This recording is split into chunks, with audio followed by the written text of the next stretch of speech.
مرحبا حبايبي، ان شاء الله تكونوا بخير. اكلتي لليوم الكبة المقلية مع شوربة العدس.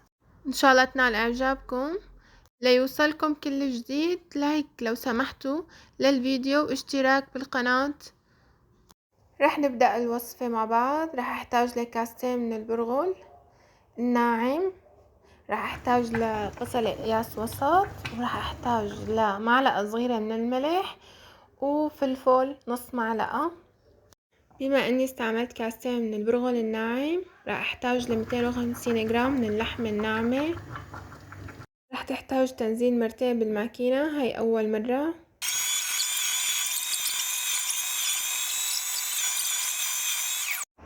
بعد ما نزلنا الكبة اول مرة بالماكينة راح ندعكها منيح ونرجع ننزلها مرة تانية بماكينة الكبة. لكن حبيت خبركم بس اذا حبيتوا تستعملوا كيلو من البرغل الناعم راح تحتاجوا لنص كيلو من اللحمة الخالية من الدهن، لحمة هبرة. انا بما اني استعملت كاستين من البرغل الناعم احتجت 250 جرام من اللحمة.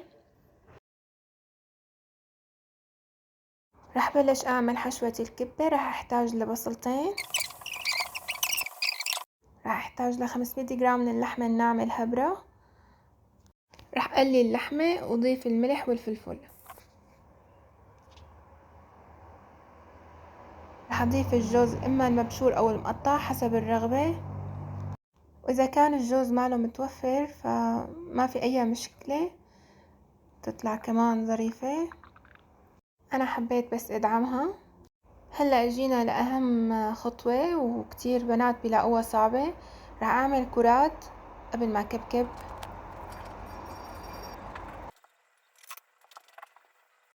رح نبلش هلا. اول شي انا عملت مي ونشا، رح بل ايدي بالنشا وبلش قرص راس الكبة.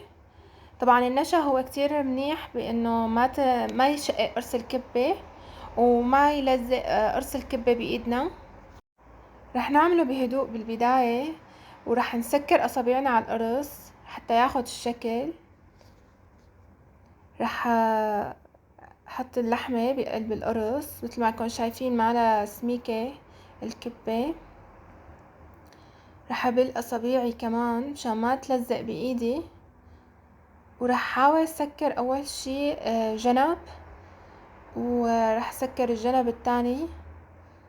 بعدين رح اعمل له بوزة. انا بحب يكون له يعني بوزتين، بوزة من فوق بوزة من تحت، بحس شكله احلى.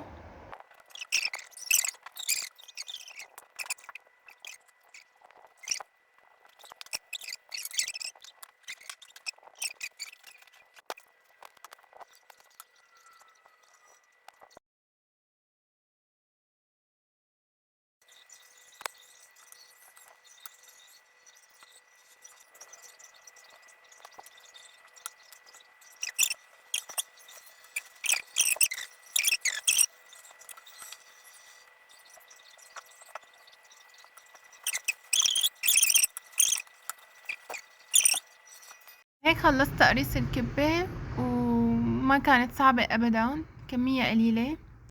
وطبعا مع الكبة المقلية لابد من شوربة العدس. رح اعمل شوربة. رح احتاج لكاسة من العدس وبصلتين صغار، والبهارات يعني مشكلة: ملح، عصفر، كمون، فلفل، ورقتين غار، مكعب ماجي. هي البهارات هي حسب الرغبة وحسب الذوق. شوربة العدس هي شوربة سهلة، بس حبيت شارك معكم وصفتي الخاصة.